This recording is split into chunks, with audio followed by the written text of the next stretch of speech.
Baye et Romain Pro pour leur introduction.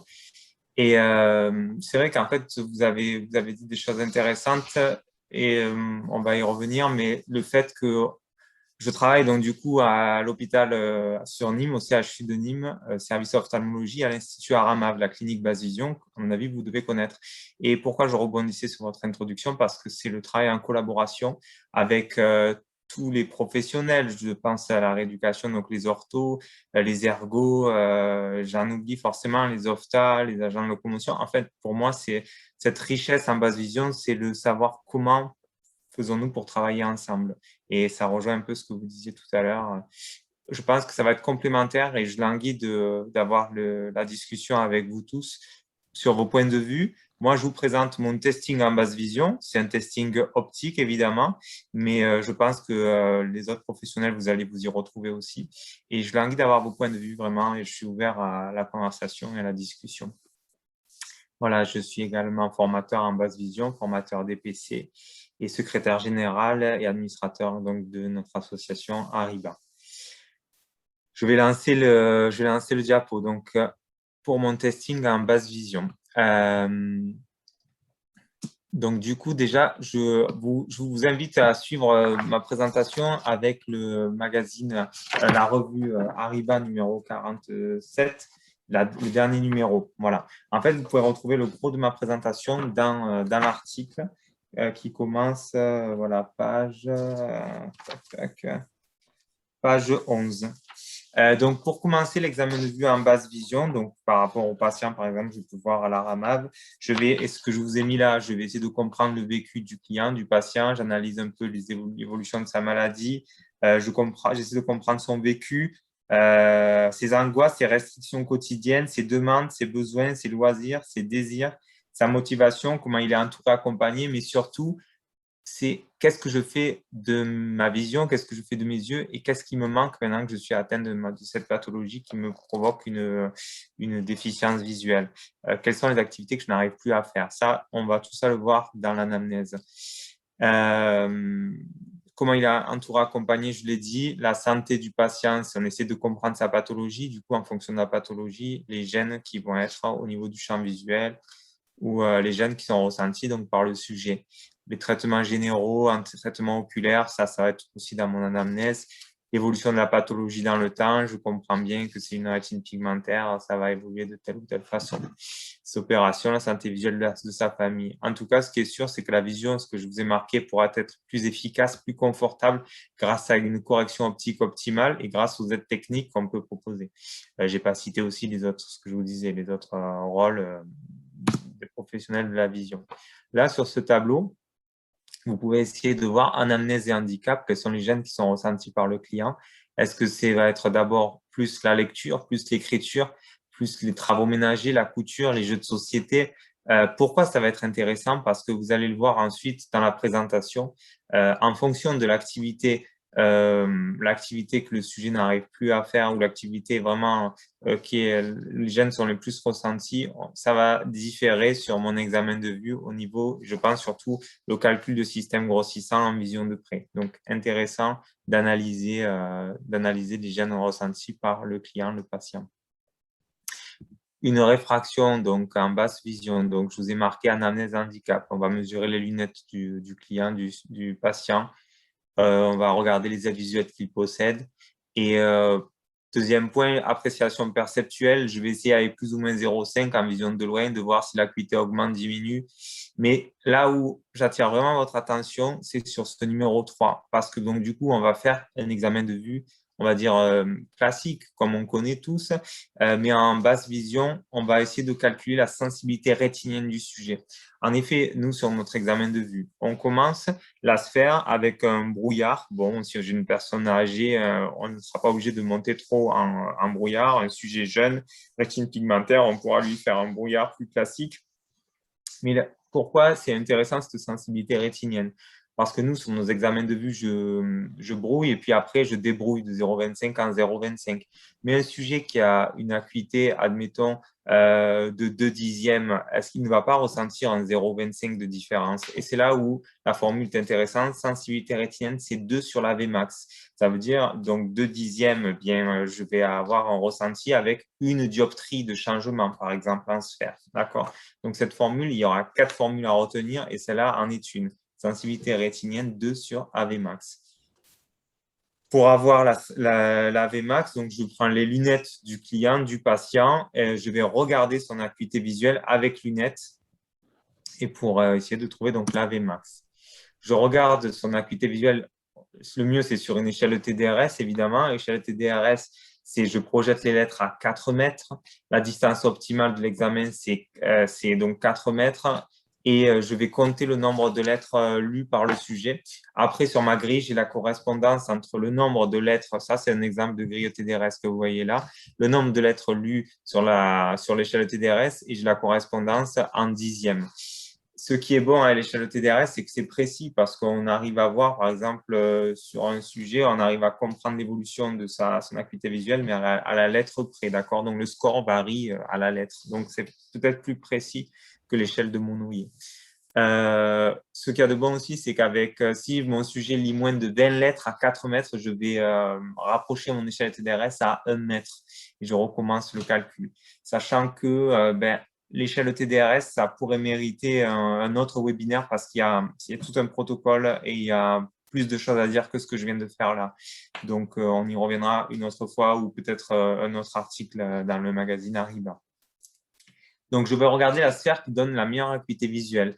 J'utilise le pas déterminal et la sensibilité rétinienne, c'est ce que je disais juste avant. On garde le maxi convexe. Jusque-là, rien de nouveau dans votre procédé d'examen de vue.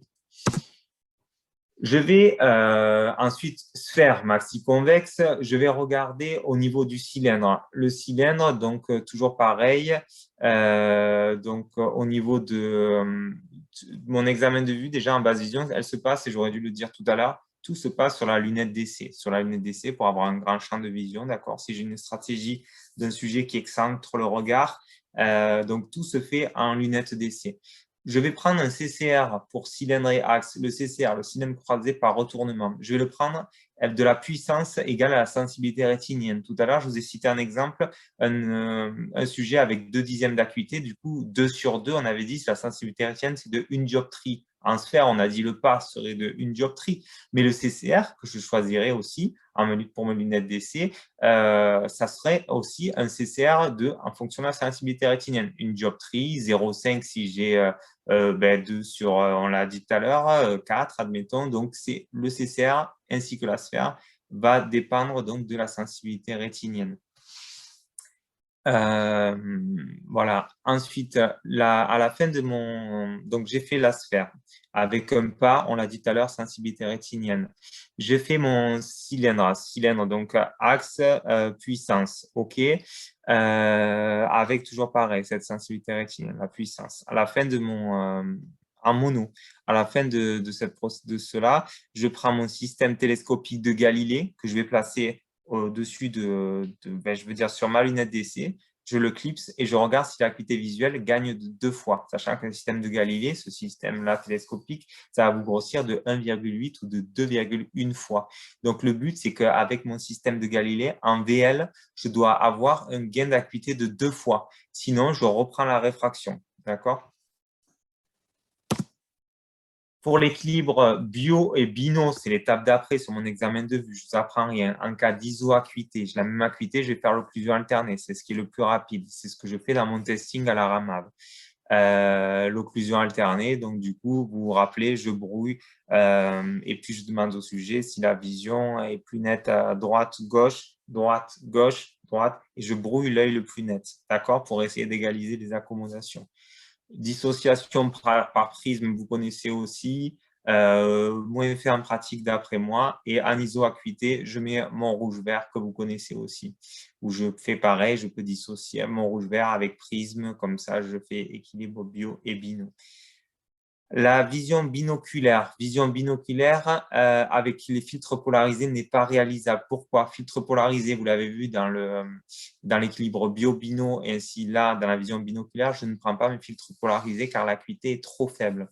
Le test de Schauber ou de Brock, que vous avez en photo juste ici, ce ne sont pas donc avec des polarisés, mais c'est avec le filtre rouge-vert. D'accord? Le test de Schauber, vous comprenez bien, va me mettre en évidence une vision simultanée, une fusion, puisqu'il y a un œil avec le filtre rouge qui va voir la croix et l'autre œil avec le filtre vert qui va voir les ronds.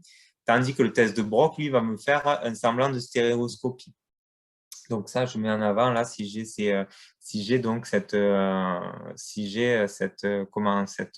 vision stéréoscopique ou d'abord la vision simultanée et la fusion. Appréciation perceptuelle, ça veut dire quoi? Je place plus ou moins la sensibilité rétinienne en vision de loin pour regarder donc comment mon sujet se sent. Donc vous l'avez compris, l'examen de vue en basse vision, la particularité la plus importante que je vous demanderai de retenir, c'est la sensibilité rétinienne 2 sur AV max. Après, donc, mono, œil droit, œil gauche et bino avec ce qu'on vient de faire là. Voilà, pour essayer de résumer.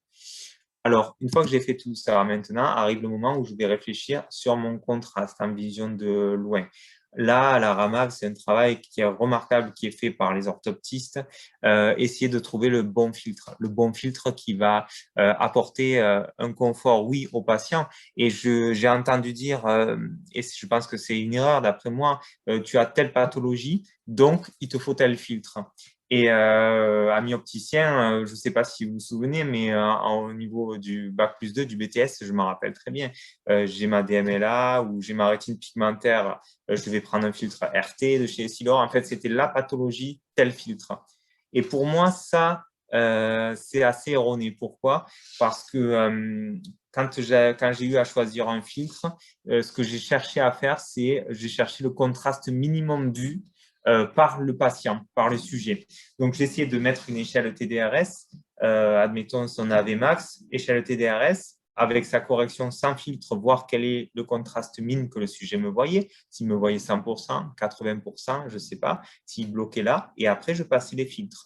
Jaune-orange, clair, avec la longueur d'onde, jaune citron, jaune orangé, orange, orange rouge. Le but, c'était quoi? C'était de voir si, avec mes échelles TDRS qui arrivaient après, si j'arrivais à diminuer le contraste vu, si je partais sur un gris clair, clair, clair. Et ce que je retenais, c'était le filtre qui apportait au client la plus faible contraste vu. Après, c'est vrai que le sujet va de suite vous dire c'est ce filtre-là qui me correspond. Ah oui, c'est vachement confort, je me sens bien dedans. Alors nous, notre expertise, notre côté technique, c'est de dire oui, voilà, je peux vous dire qu'avec tel filtre, vous arrivez à gagner un contraste de tant de pourcents, mais c'est vrai que c'est le sujet qui va nous dire c'est ce filtre-là qui nous correspond. On le voit assez facilement. Les filtres se choisissent donc en vision de loin et se choisissent aussi en vision de près, peuvent différer suivant l'activité que je veux faire. D'accord? Alors, justement, on y passe à cette vision de près.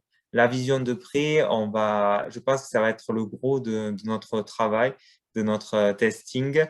Il y a ce tableau qui est donné, conversion échelle de Paris-Nou en dixième avec l'acuité visuelle optimisée. Ce tableau-là, on va vite le comprendre tout à l'heure et surtout dans la mise en pratique, comment on est arrivé à avoir ces résultats. Si je lis P3 à 33 cm, ça me fait du 6 dixièmes. Mais si je lis P3 à 40 cm, ça me fait du 5 dixièmes. C'est comme ça qu'on le comprend, le tableau. Mais en fait, ce tableau-là, la correspondance Paris-Nou-acuité, ce tableau est bien parce que c'est rapide.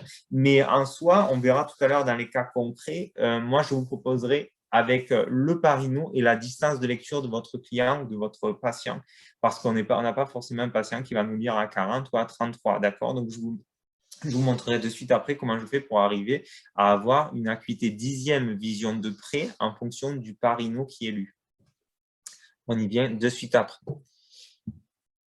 Voilà, sachant qu'en vision de près, et là, voilà, ça va être ce que je vous disais tout à l'heure, on va essayer de travailler sur le grossissement. Ça va être peut-être ma deuxième formule très importante, un grossissement. Comment je fais pour savoir que le sujet, il me faudra un grossissement de 2 fois, de 3 fois, peut-être plus? Eh bien, ça va dépendre de 2 choses.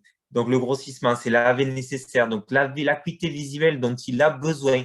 L'acuité visuelle dont il a besoin, ça rejoint un peu mon anamnèse tout à l'heure. Mon sujet me disait, j'arrive plus à lire, j'arrive plus à écrire, à jouer au Scrabble. Eh bien, oui, à faire mon ménage. Eh bien, en effet, l'AV nécessaire qui a été trouvé dans la littérature, c'est ce tableau que je vous ai mis là. Si je veux lire, il me faut 5 dixièmes, d'accord? 5 dixièmes au près. Sauf que si on a dit tout à l'heure que mon sujet, en fait, lui, n'a que, je ne sais pas, 2 dixièmes, alors ça veut dire que mon grossissement avait nécessaire 5 dixièmes. Mon sujet en avait optimisé, il n'a que 2 dixièmes. Donc, ça veut dire que mon grossissement sera égal à 2 fois et demi, d'accord? Donc, encore une fois, le grossissement va dépendre de l'AV nécessaire, de l'AV optimisé. On le verra bien tout à l'heure sur les cas pratiques, encore une fois. Et la troisième formule qu'il faudrait bien retenir, c'est pour obtenir le grossissement avec une valeur convexe, ça veut dire je vais commander des lunettes convexes dioptriques pour avoir ce grossissement. Eh bien, c'est très simple parce que pour passer du grossissement à la valeur dioptrique, D, puissance convexe, il me faut multiplier le grossissement par 4. Ça veut dire quoi? Ça veut dire que si je veux un grossissement de x2, eh bien 2 fois 4, il me faudrait du plus 8 dioptries. Sachant qu'on rajoute une dioptrie prismatique base interne par dioptrie, donc on aide le grossissement dioptrique, une dioptrie prismatique base interne par dioptrie parce qu'on veut aider à la convergence. Pourquoi? Si je mets du convexe, je relâche l'accommodation et je relâche aussi la convergence, d'où l'avantage de mettre donc des prismes base interne. Voilà. Et donc, si le grossissement est supérieur à 3, ce que j'ai marqué, je place le système de Galilée plus la bonnette sur le meilleur œil. Alors, pourquoi on a deux choix? On a ou le choix ou tout du verre convexe, d'accord? Sauf que si j'ai un grossissement supérieur à 3, donc en verre convexe, déjà 3 fois 4, ça fait du plus 12 dioptries. Plus 12 dioptries avec 12 dioptries base interne sur chaque œil pour favoriser la convergence. On l'a dit à l'instant.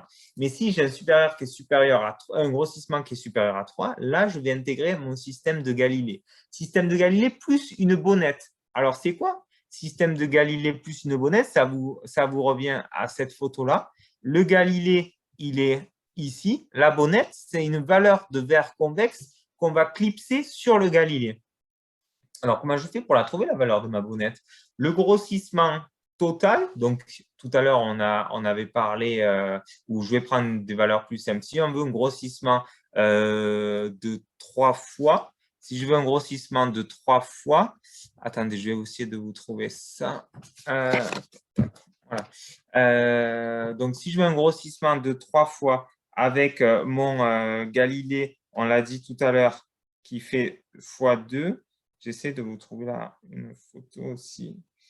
Donc, si j'ai un Galilée qui fait 2 fois et que je veux du x3, on comprendra bien que mon grossissement de bonnette, ça fera une fois et demi, d'accord? Donc, 2 fois, j'essaie de ne pas me mélanger parce que avec le stress des spectateurs. Voilà, si je veux un grossissement de 3 fois, donc j'ai mon Galilée qui fait 2 et une fois et demi, ça sera mon grossissement bonnette. Et alors là, c'est ce que je vous disais à l'instant, et c'est là où il ne fallait pas que je me trompe, c'est que mon grossissement de une fois et demi bonnette, qu'on va multiplier par 4, ça fait du plus 6 dioptries. Ça veut dire que donc j'ai mon Galilée qui fait x2 et je vais clipser une bonnette de plus 6 sur le Galilée. D'accord? On va le voir encore une fois tout à l'heure sur les cas pratiques. Aide optique en vision de près, hormis ce que je vous ai cité là, qui étaient les systèmes microscopiques et télescopiques. Microscopique, c'est le verre convexe. Télescopique, c'est le Galilée, d'accord? Admettons Kepler ou bref. On a quoi comme autre aide? On a la loupe à main, la loupe à poser. Évidemment, l'éclairage est très important puisqu'on dit la lunette, c'est la quantité de vision, l'éclairage, c'est la qualité de vision. On peut avoir les aides grossissantes sur téléphone, miroir grossissant ou toute autre aide optique que l'opticien peut vous proposer. Alors du coup, on passe après au cas concret. C'est pas au niveau du timing. Ouais, 23. Voilà, on va peut-être, Romain, faire des questions et après, on passe au cas concret.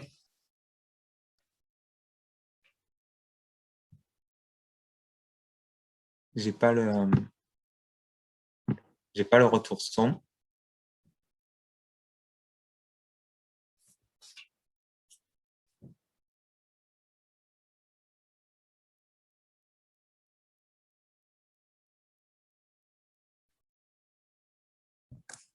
Oui, Oui, voilà, je vais passer au cas concret après, Romain. voilà, d'accord. Et nous, on a une petite question qu'on va te poser, bah, je pense, en direct. Donc, en tant qu'opticien, a-t-on le droit de mettre des prismes sans prescription? Donc ça, c'est une question vraisemblablement d'opticien. Alors, pour moi, en pratique, je le faisais. Pourquoi? Parce que en fonction de, je commandais les prismes. Vous vous rappelez qu'avec la règle de Prentice, on peut nous-mêmes faire un effet prismatique en faisant un décentrement du centre optique. Ou sinon, sans prescription, je le faisais. Après, quand j'étais en magasin, après, est-ce que légalement, je ne sais pas, Romain, si tu as un retour Bah, là-dessus. alors, moi, l'aspect réglementaire que je connais, c'est que le prisme, je crois, alors il y a beaucoup d'orthoptistes, donc vous allez peut-être me contredire, mais pour moi, l'aspect réglementaire, c'est que l'orthoptiste peut prescrire un pressum. Par contre, dès que c'est un prisme intégré, ça ne peut être que l'ophtalmo. C'est ce que j'ai en tête, moi. Donc pour moi, c'est sûr que l'opticien ne peut pas le prescrire. Il est obligé, quelque part, d'avoir une ordonnance stipulant un prisme. Alors peut-être que les dernières, le champ réglementaire, il bouge beaucoup. Presson, c'est possible, mais le prisme intégré, là, ça doit être pour moi sur une ordonnance ophtalmo. Maintenant, ça peut être toléré dans un climat local favorable et ça ne va pas bloquer les remboursements de la mutuelle. Pas Oui. forcément. Parce que ce que je disais, si tu fais un décentrement optique, que tu crées un prisme avec la règle de Prentice, finalement, tu ne commandes pas. Ah, Et, tu peux le faire, mais théoriquement, je dis, enfin, de ce que je comprends du champ réglementaire, pour moi, c'est pas possible d'intégrer un prisme sans d'accord, oui, prescription. oui. Que tu le fasses en prentice ou pas, ça change rien, c'est toujours l'effet est toujours là. Mm. Mais c'est une question oui, qui revient un petit peu souvent et c'est pas forcément très clair. En tout cas, c'est toléré dans la profession, je pense qu'il n'y a pas de souci. Surtout quand on fait de la basse vision, c'est quand même tous ensemble, on ne travaille pas seul. Mm. Donc, je dirais que ça ne pose pas vraiment de problème. Moi, je Ouais. dirais qu'en tant qu'ophtalmo, ça va être très différent que l'indication du prisme. Tu vois, si tu mets un prisme suite à une diplopie qui survient après un petit AVC ou un truc comme ça, bien sûr que ce n'est pas vous qui allez calculer le prisme. Ça va être autre chose. C'est dû à une pathologie. Maintenant, les prismes d'adaptation en basse vision, moi, je ferai confiance à l'opticien. Ça dépend vraiment de l'indication Oui, du parce que ce sont prisme, des tout prismes simplement. techniques. Voilà. Mais Là, c'est des prismes techniques, ce n'est pas les prismes dans du diplopie, par fonctionnels, exemple. quoi. Voilà. Ce n'est pas les prismes fonctionnels. Ouais. Et ça, je suis d'accord. C'est là où c'est un peu les accords un peu locaux, ça, pour moi. Mais si tu en reviens sur le réglementaire, pour moi, ça doit être prescrit. Alors, il y en a d'autres questions. Voilà. Alexandra confirme, les orthoptistes peuvent prescrire les Pressone seulement. Voilà. Ouais, donc, c'est ce que j'avais en tête. Donc, après, ça marche très bien en pratique. Hein, on peut faire du lien et c'est ça encourage justement aux professions à se connecter et à se coordonner. Hein. Je pense que c'est intéressant. Alors après, on a une question. À quel moment le test de sensibilité rétinienne sert dans l'examen de la réfraction? Et du coup, la sensibilité rétinienne, c'est ce que je disais tout à l'heure, pour avoir ton pas, quelle va être la valeur ressentie par le patient d'un changement dioptrique et aussi pour le choix du CCR en main. Parce que du coup, comme je le disais, je suis sur lunettes d'essai. Donc, si j'ai mon CCR de 0,5, de 0,25, 0,5 ou une dioptrie, je vais choisir le CCR en fonction de ma sensibilité rétinienne. Et c'est pour ça que pour moi, la sensibilité rétinienne est méga importante par rapport à tout mon testing après examen de vue. Voilà, Et on va s'autoriser une dernière petite question avant de passer à la suite. Il y en a d'autres qui sont arrivés, on essaiera d'y répondre à la fin, mais on va essayer de respecter un peu le timing. Donc, une question qui était pourquoi passer à un système télémicroscopique dès que le besoin en grossissement du patient est supérieur à 3? Alors, c'est une très bonne question et on va le voir par la suite sur les diapos. C'est que mon système microscopique supérieur à 3, donc en verre convexe, ça veut dire quoi? Ça veut dire que je vais monter en puissance, je vais mettre du poids sur les lunettes, voilà, ça va être, je vais déséquilibrer un peu le patient. Et c'est le système, et surtout la distance de travail va être très, très proche. Pourquoi? Parce que forcément, 1 sur la valeur dioptrique, ça va me donner ma distance de travail, tandis que mon système télescopique de Galilée va me redonner de l'amplitude de champ, va m'alléger au niveau du poids, mais surtout va me redonner de l'amplitude de champ. Et je suis content que vous posiez la question parce qu'en fait, sur le cas pratique qui vient juste après, eh bien, justement, je vous parle de ce système télescopique et je vous parle du ressenti de la patiente. Donc, c'est exactement ça. Et la question est très bonne du coup.